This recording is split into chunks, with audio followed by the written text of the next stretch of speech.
So what's up guys, magandang araw sa inyong lahat mga idol, no? So panibagong video naman na ating gagawin ngayon sa yan pa rin tungkol sa ating laruan, no? So ito pala yung bago kong gawa, no? Yan. So yan yung buttstock.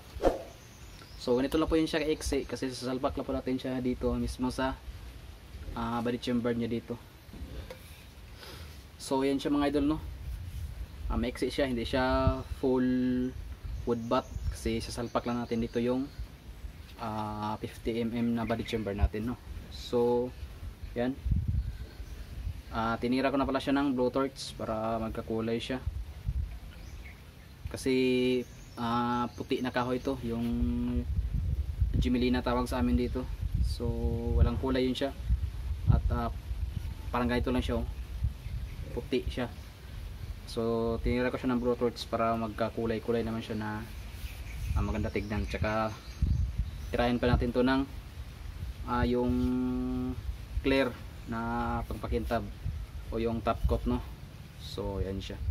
So may butas na po yan siya dyan para dun sa ting trigger. So ito pala yung body chamber nya. Yan, nagawa ko na. Tsaka hindi ko na rin binidyo yung full na paggawa nito kasi ganoon pa rin din yung setup natin, no? So 50mm chamber din to siya, dalawang divider lang din tulad ng mga ginagawa natin, hanggang dalawang divider lang yung ginagawa ko para hindi siya overpower sa lakas yung steel ball. Kasi pag sobrang lakas kasi overpower siya, parang magwawala yung takbo ng bala, no? So hindi natin set ng maayos yung takbo ng bala kasi overpower siya, sobrang lakas niya ba. So hindi niya makontrol yung takbo ng steel ball. Tsaka naka 50mm chamber din tayo, kaya hanggang dalawang divider lang yung nilagay ko, no? Dito tsaka dito yung isa, mula dito 6 inches, 3 inches na dito, bago to dito 2 inches pala dito, pupunta dito 3 inches sa unang divider hanggang pangalawa. Tapos dito hanggang dito 2 inches na lang, no? So may stopper pa yan siya dyan, no? Yung PVC na orange, hindi yung manipis yan na siya na PVC, yung parang ganito rin siya kakapal. Yan yung sobra ng mga ginagawa ko dating spray type na tank. Yan siya, may mga retasok sa ako natitira, yun ang nilapad ko tsaka binilog, bumukas siya dyan. Tsaka may stopper yan sa loob, no? So sasalpak lang natin to siya pag ganito. Ganyan siya. Ganyan ang kalalabasan niya mga idol pag natapos na natin to, no? So ito na pala yung niya, trigger niya, tsaka yung igniter. Yan, kabit na siya dito. So madali lang pala mag nito, palit pag nag-weak yung igniter natin, no? So kalasin mo lang ganyan, tanggalin lang natin yung lighter, ganyan lang. So yan siya.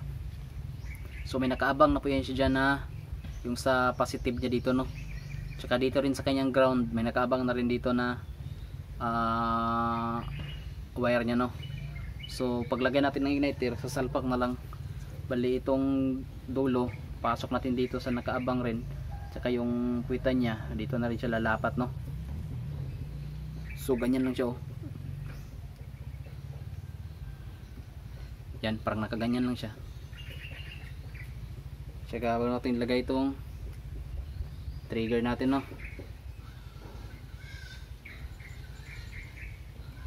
Yan, tsaka yung takip nya.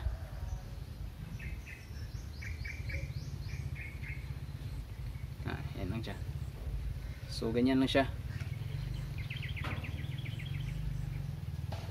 Ngayon saan natin siya ilalagay? Pag nilagay natin to ganyan, so may tornilyo yan siya dyan. Yan, tornilyo, ulit 3 tornilyo para hindi siya uga-uga, no? Bago natin to ipapasok, kanyan. Yan. nakatornilyo itong chamber natin mismo dito. Yan, isa, dalawa, tatlo. Tapos ito yung takip niya dito sa ating dente para hindi siya makita at nakatago siya, no. Tsaka ito na rin yung trigger guard niya, no. So ganyan lang po natin yan dyan. Yan. So may tornilyo po yun siya dyan para sumikip siya saka dito, no. So ganyan siya. Yan. So bago natin ito i-assemble ng fix na,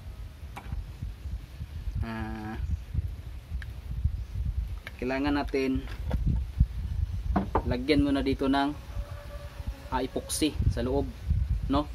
Dito lagyan natin ng epoxy bago natin ipapasok dito para yung pagtuyo ng epoxy kakapit siya dito at dito para lalong tumibay siya. Kahit hindi mo nalagyan ng epoxy, okay lang kasi ito siya, hindi naman to siya matatanggal kasi lalapat siya dito. Ito. Pero sa akin, nilalagyan ko pa talaga ng epoxy para talagang garantisadong matibay talaga siya, no. So requested din pala to ng nagpagawa nito, no, kasi yung bolt action talaga yung dito yun.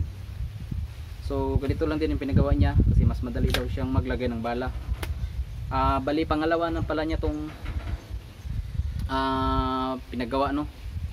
Yung una, yung isa nating nakaraan kanya din, tapos nagpagawa siya ulit ng ganitong type naman. So ganito din gusto niyang bolt action. Yan. So yan, nilagyan ko na rin siya ng design dyan. Ito pala siya mga idol, 25mm to siya, tsaka 20mm na PVCT. Tapos itong bolt action naman niya alloy tube 20mm. Ang kasunod 13mm. Pagkatapos yung pinaka inner barrel natin, yun ang 8mm. So makakalas dito mga idol, tanggalin lang natin itong tornilyo, tsaka tatanggal natin itong barrel, no. So dito hindi yun siya naalog-alog kasi may nilagay ako dyan na PVC na 20mm. So ininit ko lang sa apoy, tsaka pinasok tong 20mm din para magkasya siya fit bago ko siya ipinasok dito sa loob ng 25mm para fit siya, tsaka sakto lang, hindi siya matigas, hindi rin siya malambot, hindi rin siya nahuhulog pag ganyan. So pangit naman yung sobrang lambot kasi pag nakaganyan, pag ganyan mo, pag nakayoko, nahuhulog agad siya. So dapat yung saktong fit lang, hindi naman yung matigas kasi pangit yung kasahin, sakit sa kamay yung matigas. So yung malambot lang, ganito lang. Yan. Hindi siya gaanong katigas, hindi rin siya gaanong lambot, sakto lang talaga siya para kunting hatak lang, yun na. Tsaka dito pala sa barrel may o-ring siya sa loob, 8mm to siya. Yung nakaabang naman dito sa loob 20mm na pinasukan ko siyang 13mm. Pagkasa natin ganito, pag lock natin yung 8mm, papasok siya doon sa 13mm, tsaka yung dulo ng 13mm lalapat siya doon sa o-ring na nakapasok sa loob. Yung high temperature na o-ring, yung hindi nasusunog sa init. So hindi naman talaga apoy yung dito, ano lang yun, yung init, pressure ng apoy, no. Pero hindi mismo yung umaapoy dito, parang pressure lang ng init na galing sa chamber kasi dito yun umaapoy. Paglabas niya, yung pressure na lang ng init, yun ang tama dito. Tsaka yung o-ring, hindi yun nasusunog siya, basta yung high temp yung gamitin mo. Huwag kang gagamit nung hindi high temp na o-ring kasi kahit yung sa init lang malulusaw yun. So kailangan high temp yung gamitin mo na o-ring, ano. So nabubulol na ako. Yan. So yan mga idol, no. So lalagyan lang muna natin dito ng epoxy, no.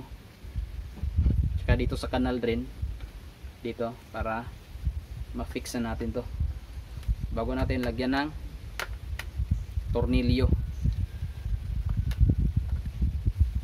So ganyan siya. So di ba? Ayos siya, sniper rifle. So to may ginawa rin akong DIY na railings, no. 11mm lang na railings para dito. Yan. So hindi ko muna gi-fix para pag set natin sa scope kung saan siya na-align, maikot lang natin siya pag ganyan, no. So bago natin siya i-dikit, pag na-fix na, patakan natin ng super glue para tumigas bago natin siya tirahin dito ng epoxy tsaka tornilyo. So yan, update ko lang kayo mamaya pag nalagyan ko na po ito siya ng epoxy, no. Ito dito, tsaka susubukan na rin natin yung lakas nya. So lagyan ko muna ng epoxy mga idol. 1 hour later. So ito na po siya mga idol, no. Tapos na po natin, no. Yan. So bali na tornilyo ko na siya, na fix ko na, no. So nalagyan ko ng epoxy. So matigas na po yung epoxy, no. Pati sa loob may epoxy din to siya. Tsaka nakabit na rin natin yung trigger niya. So dito na lang yung kulang natin, lagyan natin yung stopper dito, no. So sasalpakan natin yan siya ng kahoy, yung fit na fit siya dyan para natin tabasin, no. So may railings din pala siya, 11mm lang, 11mm. So yan, removable to. So saka na natin i-fix pag nailagay na natin yung scoop para makita natin yung straight talaga niya, no. So yan, slide barrel. So nakakalas po to mga idol, yung mismong barrel yan, no. So tanggalin lang natin tong tornilyo.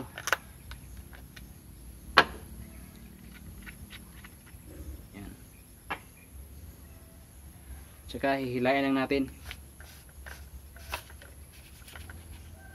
Yan. So yan siya mga idol, may urig yan siya sa loob, no. So ito yung lagyan natin tornilyo, no. So yung butas nito hindi siya tumagos doon sa mismong ilalim ng 8mm, no. So hanggang dito lang siya sa 20mm. So kahit tanggalin natin tong tornilyo, paputukin natin, walang singaw to dito, hindi singaw. Kasi wala siyang, hindi naman siya hanggang ilalim yung butas, hanggang dito lang siya sa 20mm, no. So hanggang dyan lang siya. So matatanggal lang siya, no. Tsaka ito, pag tinanggal din natin to, yan. So balikan niya lang kahaba, no. Pwede natin siya ilagay sa karton natin kung saan tayo gusto mag-hunt, o maliit na, ilagay natin sa maliit na sako, pwede. So balikan natin. So yun mga idol, meron siyang nilagay ko ng sleeve na PVC rin na fit siya dito, no. Dalawa yan siya dyan, tsaka dito sa dulo. Talagang fit lang siya para hindi siya uuga-uga.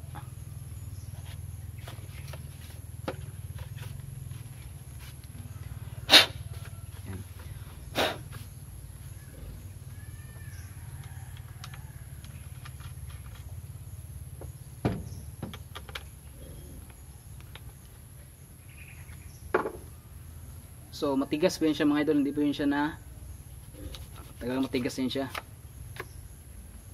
tibay.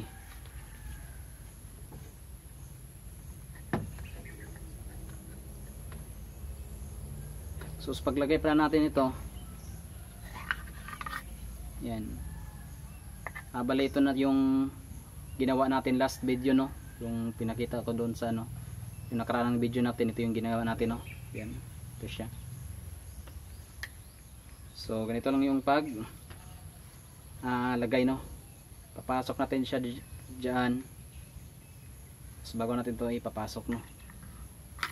Yan, may taping siya kasi may stopper yun siya diyan, na hanggang diyan lang siya.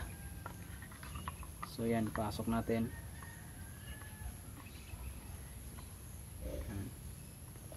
Bago natin sagad. Yan. So hindi na po yan siya tatanggal. So susubukan natin puputukin mga idol. Open lang po natin yung bolt.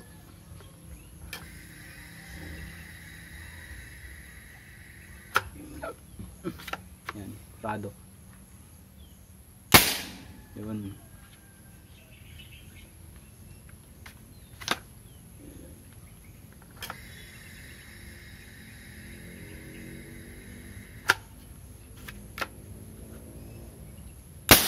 Yan. Lakas siya.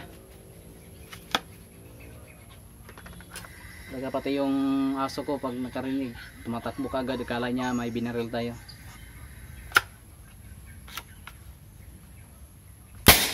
Yan.